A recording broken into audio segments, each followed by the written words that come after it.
سلام، وقتتون بخیر. اومدم یه نکته خیلی ریز رو بهتون بگم و برم.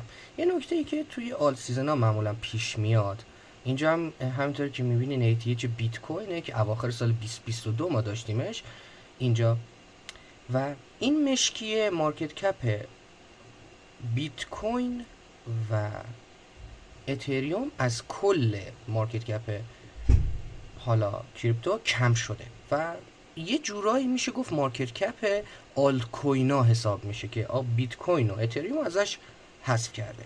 حالا بحث این که در اینجا افزایش آلت کوینا رو با افزایش قیمت بیت کوین داشتیم.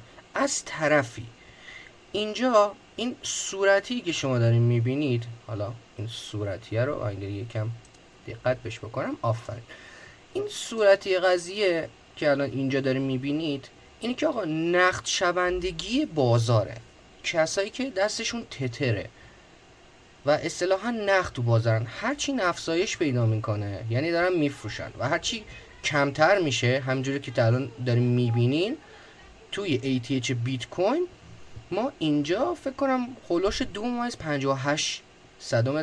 صدم درصد بوده برای کل اون دارایی های تتری که دست مردم بوده.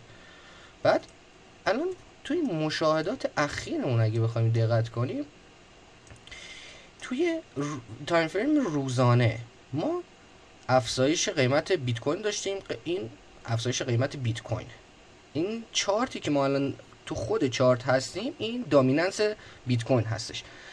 ما این قیمت، این طلایی که بیت کوین طلایی خودمونه، مارکت کپ آلت کوینا هم داره همراهش رشد پیدا میکنه و یه رابطه تنگی رو از این ور ما داریم.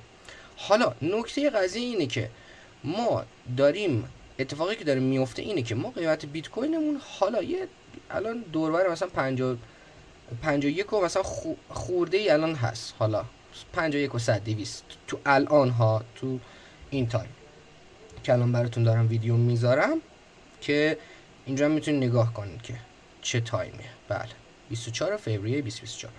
اتفاقی که داره میفته اینه که ما دامیننس بیت کوینمون داره کاهش پیدا میکنه، قیمت بیت کوین داره آروم آروم افزایش پیدا میکنه، مارکت کپ اون آلت کوینا یعنی مارکت کپ کل کریپتو منهای بیت کوین و اتریوم داره افزایش پیدا میکنه و از این ورم ما اتفاقی داره میفته اینه که درصدای اون تتری یا حالا نقد دست مردم هم که الان میبینید 5/14 داره آروم آروم کاهش پیدا میکنه.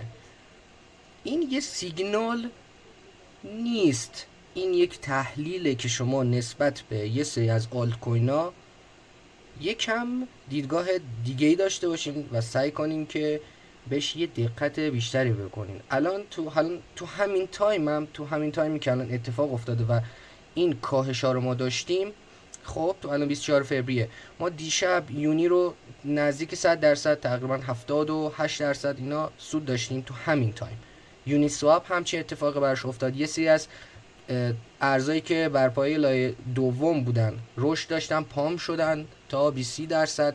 حتی اونایی که روی AI و GPT و اینا کار میکردن، اونا هم ارزششون و کویناشون که حالا به عنوان پیمنت یه جایی داره استفاده میشه، یه درصدی افزایش داشته. پس اینو داشته باشین و نگاهتون رو داشته باشین. من در مورد asset allocation کلا کریپتو قبلا صحبت کردم، اما الان بخوام مختصر و کوتاه بهتون بگم، شما کمی کم 50% باید بیت کوین باشه. یعنی من حداقل نظر من اینه، 50%ش باید کامل بیت کوین باشه.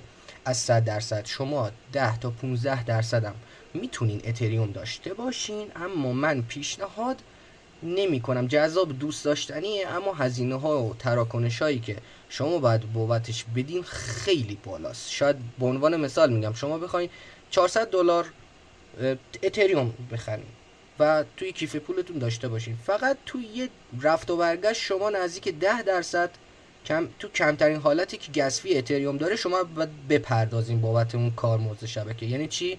یعنی کم شما $50 فقط برای یه رفت و برگشتی که قرار بفروشین قرار پول بدین. پس اینجا یکم تو ذوق میزنه. اما تو 15% رو من پیشنهاد میکنم بقیهش رو روی یه سری از آلت کوین هایی که میدونین جدید اومدن، پتانسیل دارن، من اشاره نمی کنم مستقیم کدوما، خودتون تشخیص بدین.